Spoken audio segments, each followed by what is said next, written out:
Olá, meu amigo, minha amiga, tudo bem? Vamos para mais um capítulo 22º do nosso estudo bíblico. E o tema de hoje é meio polêmico. Precisei recomeçar, inclusive, essa gravação, porque a internet aqui está um pouco lenta. Ela parece que está domingueira hoje. Vamos lá, então. Áurea FM.top, a rádio oficial dos poloneses no Brasil. 18h53. Hoje estou gravando bem à tardinha de domingo, aproveitando o resto de dia, não é? E vamos lá então, temos uma pergunta pesada hoje, que às vezes nós mesmos fazemos essa pergunta e não achamos respostas. Olha, na Bíblia está escrito que Deus não não deixará o justo morrer de fome ou ser atingido por calamidades. Por que então nós vemos milhões de pessoas passando fome e sofrendo de doenças? É pensativo isso. Se acompanhamos os telejornais, as redes sociais, ou até talvez a vida do nosso bairro, na nossa cidade ou em tantos outros lugares, calamidades, catástrofes climáticas, também de ataques humanos uns contra os outros, que nem agora esses dias, por exemplo, aquela enchente terrível que aconteceu no Rio de Janeiro. Não apenas aquelas 10 vítimas, mas tantas e tantas vítimas do descaso público, por falta de uma administração urbana, por não haver interesse onde moram os pobres. E aí pessoas são arrastadas e mortas. Como fica essa pergunta de hoje, então, do nosso estudo? Prédios que caem, desabam, tiram vidas, ou talvez alejam para o resto da vida. Como que fica a resposta para essa pergunta? Será que essas pessoas não eram justas? Deus não deixará o justo morrer de fome ou ser atingido por calamidades.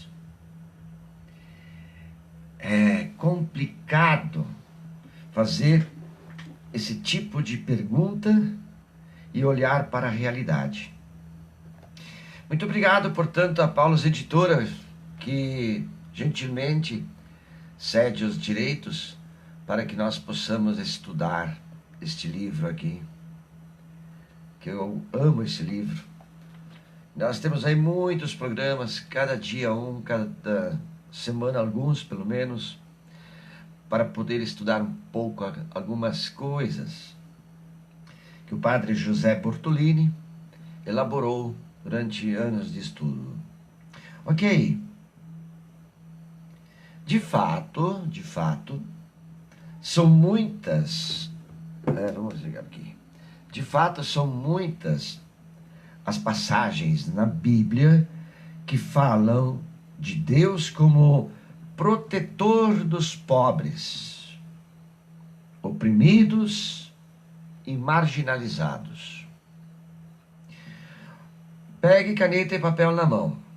Como eu sempre digo, nesse estudo bíblico, tire suas dúvidas sobre Bíblia.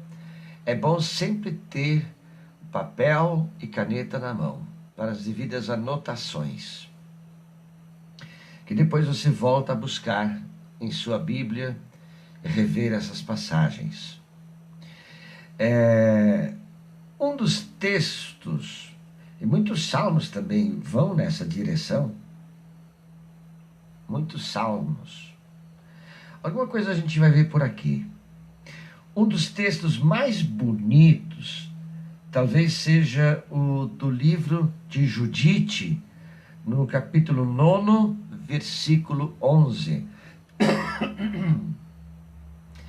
que nos diz assim, anota aí, Judite, capítulo 9, versículo 11, que nos diz assim: tua força, Javé, não está no número, nem tua autoridade nos guerreiros.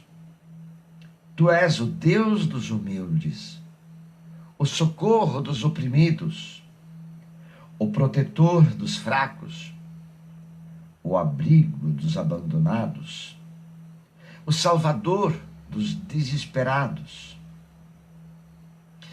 Jesus, com sua prática, foi ao encontro de todas essas categorias sociais, marginalizadas, obviamente. Basta ver os seus milagres. A quem beneficiaram? Todavia, é inútil ficar só clamando sem fazer nada. Pede, pede, pede, mas também fica o tempo inteiro de braços cruzados. Só clama. Puxa o terço o dia inteiro e só clama, e pede, e pede. Mas olha, vivendo sempre assim, de braços cruzados. Isso não é nem oração, isso é hipocrisia e falsidade. Todavia, isso é inútil. A fé de Judite, por exemplo, é uma fé na prática. Na prática. Ela crê que Javé é o Deus dos humildes, aquele que socorre os oprimidos, protege os fracos e dá amparo aos marginalizados, aos abandonados e salva os desesperados. Por exemplo, anota aí também no teu caderno de anotação, de rascunho aí, o Salmo 146. Leia todo o Salmo 146. Mas sua fé a leva a agir confiando nesse Deus. Se Judite só ficasse só esperando, ela e sua cidade teriam caído nas mãos dos inimigos. Ela agiu criativamente e com certeza concretizando sua fé. E Deus, em resposta, coroou de êxito os planos dela. Vale a pena ler todo o livro de Judite para constatar isso. E já vamos ver mais livros agora, mais textos bíblicos. Há muitos casos semelhantes a esse na Bíblia. Tomemos, por exemplo, o episódio de Gedeão. O episódio de Gedeão. Veja então, anota aí, o livro de Juízes, capítulo 6, versículo 11, até o capítulo 8, versículo 12.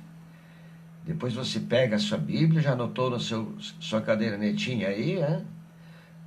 Juízes, do capítulo 6, versículo 11, até o capítulo 8, versículo 12.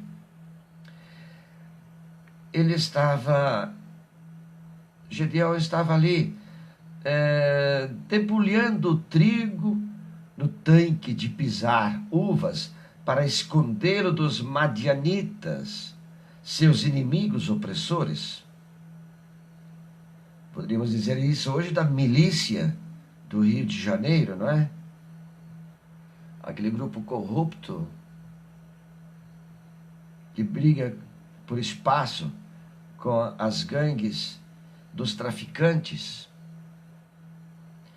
Pois é, os inimigos opressores.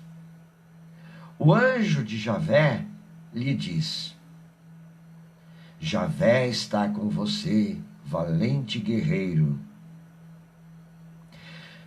Gedeão não tinha muita certeza disso e responde: Meu senhor, se Javé está conosco, por que nos aconteceu tudo isso? Onde estão as maravilhas do que nossos antepassados falavam? Javé nos tirou do Egito? O fato é que agora Javé nos abandonou e nos entregou nas mãos dos madianitas. Traduzindo para os dias de hoje, dizer: nos entregou nas mãos dos corruptos, da milícia, dos traficantes, dos ladrões de colarinho branco. Gedeão pensa como muita gente hoje em dia, esperando o milagre de Deus, tá? Olha os braços cruzados. Mas Javé lhe diz: vá com suas próprias forças, salve Israel dos madianitas. Sou eu que envio você. Não está dizendo vos envio, está dizendo você. Deus não faz mágicas. Ele não é um David Copperfield. Ele age por meio de pessoas concretas. Às vezes, nem as próprias pessoas acreditam em suas forças. É o caso de Gedeão, que diz a Deus: meu clã, então minha tribo, meu povo, é o mais fraco da tribo de Manassés. E eu sou o caçula da casa de meu pai. Tentando se esquivar, não é? Achando uma desculpa aí para fugir da responsabilidade. Mas Deus lhe garante: eu estarei com você e você derrotará os madianitas como se fosse um só homem. E esse conteúdo que nós vimos hoje, vamos voltar a revê-lo lá no capítulo 40. No capítulo 40, quando temos novamente uma pergunta: Deus tem algum envolvimento com a morte do ser humano? Que dizer das mortes violentas? São castigo? Então, o que dizer também dessas mortes que nós acompanhamos agora pelos meios de comunicação e nas redes sociais? Aqui no Brasil, poderíamos nos estender à Síria, Palestina, faixa de Gaza, e outros tantos lugares. Os grileiros aqui no Brasil, as mortes no Rio de Janeiro, por exemplo, são a demonstração pública de uma não administração da sociedade, da cidade. E onde que vale é o dinheiro, onde rolam milhões. Quem importa para os políticos do Rio de Janeiro, por exemplo, cuidar do povo? Então deixe que o traficante, o trombadinha, governe a cidade. E que não perturbem o poder público. Porque o dele está sagrado. Os madianitas de hoje não são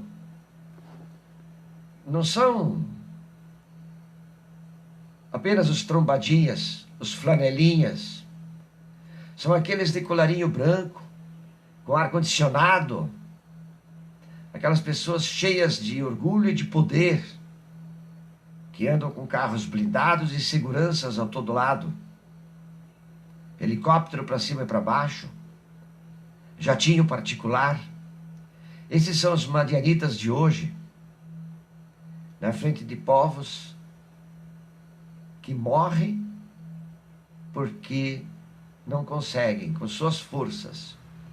Apesar de existirem as associações de bairro, mesmo assim, ainda existem as mortes, os sofrimentos, as perseguições.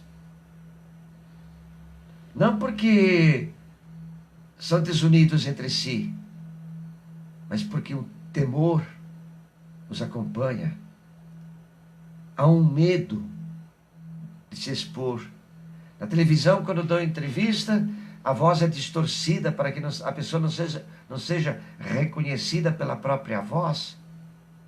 Porque senão alguém de colarinho branco vai já descobrir, aquela pessoa lá que é daquela associação, daquele movimento de bairro, Então, os madianitas de hoje são mais espertos.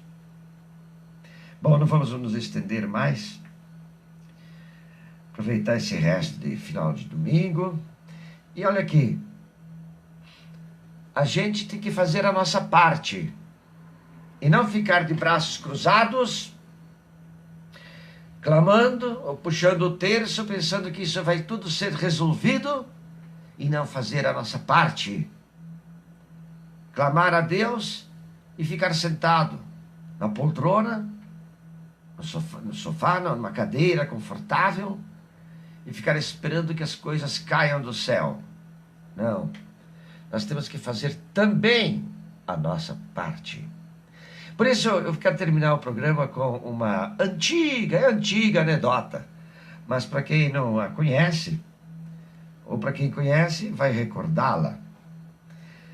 Olha, então há esta anedota interessante que pode ajudar a entender melhor o que nós estamos estudando, refletindo, pensando aqui. Uma certa pessoa comprou com muito custo um terreno grande, totalmente tomado pelo mato. Tirou o mato e transformou o terreno numa bela lavoura. Por lá passou um amigo piedoso que, vendo a transformação, disse: amigo, como Deus foi bom para você. Você e Deus produziram uma bela lavoura.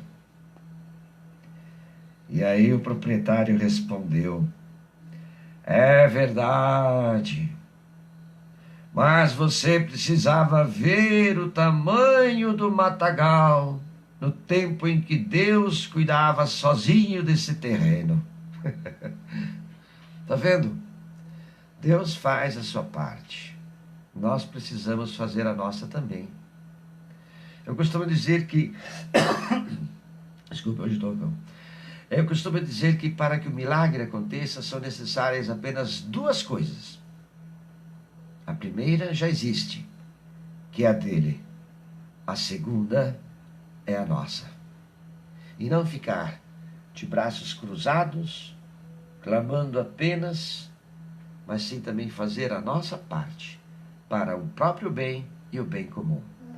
Muito obrigado aí pela tua participação na Rádio Áurea Polonesa.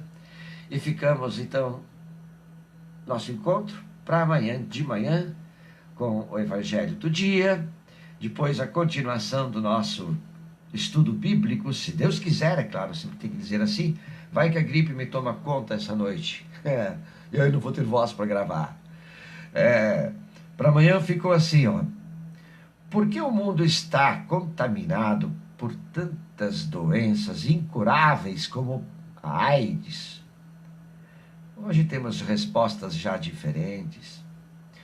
O que a Bíblia diz a esse respeito? Bom, vamos lá. Isso é para o próximo programa. Fique com Deus. E até o nosso próximo programa. Deus te abençoe.